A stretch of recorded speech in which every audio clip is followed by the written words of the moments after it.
பால் சிந்தும் தேத்துழியில் அடையில்லாத சுவைதான் உன் பாசத்தில் கண்டேன் என் வாழ்க்கைக்கு ஒரு விடைதான்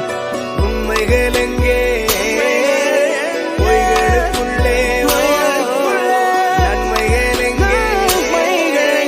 தீமைகளுள்ளே யாரன்னு சொன்னாலும் யாரன்னு செஞ்சாலும் சொந்தாமும் வண்ணாமும் கூட வரும் நான் வந்த பின்னாலும் நான் சென்ற பின்னாலும் சொந்தாமும் வண்ணாமும் பேரு சொல்லும் இந்த கோடம்பாரி கோயில் அதில் நீ